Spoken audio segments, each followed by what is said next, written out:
चाहूंगी कि आप सबको बताएं कि किस उम्र में आपने यूपीएससी की परीक्षा क्लियर की है।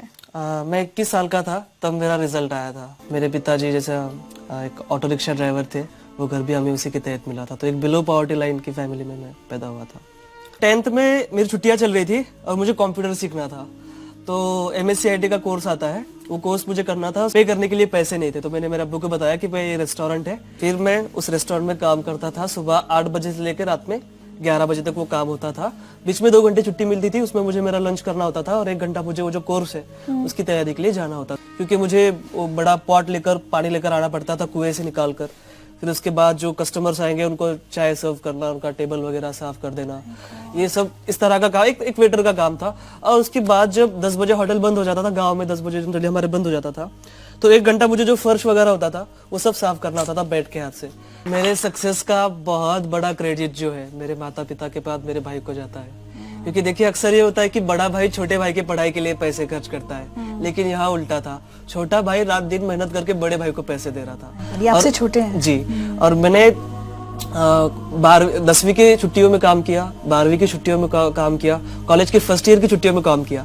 लेकिन लास्ट के 2 साल जो बहुत अहम थे मेरे प्रिपरेशन के, उस वक्त मैंने कहीं कोई जॉब नहीं की। मुझे जो सारे पैसे थे मेरे भाई पूरी डेट के ऊपर मुझे ट्रांसफर कर देता था बैंक में। 12वीं में उसको 100 पाव के 100 मार्क मिले, आर्ट्स में वो भी। तो मास्टर लोग मुझे वहाँ बुलाए, बाहर वाले कॉलेज में मेरा सत्कार रखे, मेरा स्वागत करे, मेरे को बुलाए। फिर मेरे घर छाती ऐसी धड़कने को लगी कि मैंने बोला आप कुछ तो भी मेरा बच्चा बनने का काम का हो गया। उन्होंने मुझे पूछे कि आपका बच्चा क्या बना, तो मैं बोला सर मुझे वो भी नहीं मालूम, मेरे को इतना मालूम है कि मेरा बच्चा कोई ऑफिसर बनने वाला है। बहुत बार ऐसा लगता था कि कंपटीशन देखे 5-5.5 लाख बच्चे एग्जाम देते हैं, तैयारी करने वाले तो उससे भी ज्यादा है। लेकिन बाद में खुद से ही मैं पूछता था कि ठीक है मैं ये नहीं करूंगा तो क्या करूंगा। मेरे सामने 2 ही ऑप्शन थे, डू और डाई। 21वीं साल की उम्र में ये क्लियर किया, क्योंकि मेरे पास दूसरा कोई ऑप्शन नहीं था। लाइब्रेरी में बैठा पढ़ाई कर रहा था और मुझे इसका फोन आया। मैंने कहा अंसार यूपीएससी का रिजल्ट आ गया। और मैंने तुझे सबसे पहले बताया कि तू पास हो गया है, पर उस इतने बड़े दिन भी तेरे पास खाने के लिए पैसे नहीं थे।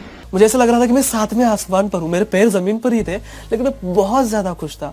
उस दिन शिव जयंती थी, पूना में नगाड़े बज रहे थे और मुझे ऐसा लग रहा था कि मेरे जीत के लिए बज रहे हैं। शिव जयंती के दिन मुझे ऐसा लग रहा था कि मुझे गिफ्ट मिल गया हो कोई। मैं बहुत खुश था। मेरे पास सच्ची आज शब्द नहीं आपकी बातें सुनकर, कितनी खुशी हो रही है कि एक बच्चा कहाँ से कहाँ पहुंचा है और अब जल्द ही आपकी नौकरी की शुरुआत होने वाली है। आपको लगता है अंसार आप जहाँ से आए हैं, आपका जो बैकग्राउंड है, क्या वो आपको एक अलग ऑफिसर बनाएंगी? मैं ये सोचता हूँ कि मेरे लाइफ में मैंने जो फेस किया है वो किसी और को फेस ना करना पड़े।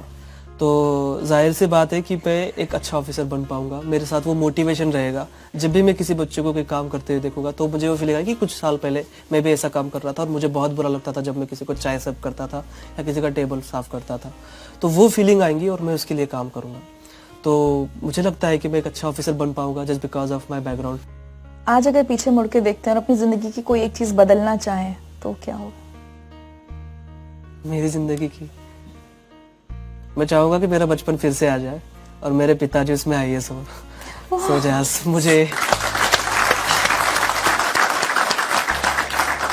तो जब मुझे कोई यूनिफॉर्म ना मिला हो या कोई किताब ना मिली हो तो वो मुझे मिल जाए।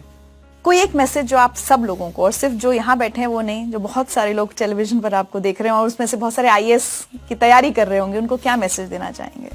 जी मैं उनको यही मैसेज देना चाहूंगा, एक रिक्शा चलाने वाले का लड़का अगर IAS बन सकता है जिसने अपनी लाइफ में सारे ऑड्स देखे हो, तो मुझे ऐसा लगता है कि हमारे देश का कोई भी बच्चा, और गरीब से गरीब बच्चा भी, और किसी भी मजहब का बच्चा IAS बन सकता है। आप सभी को मेरी बहुत बहुत शुभकामनाएं।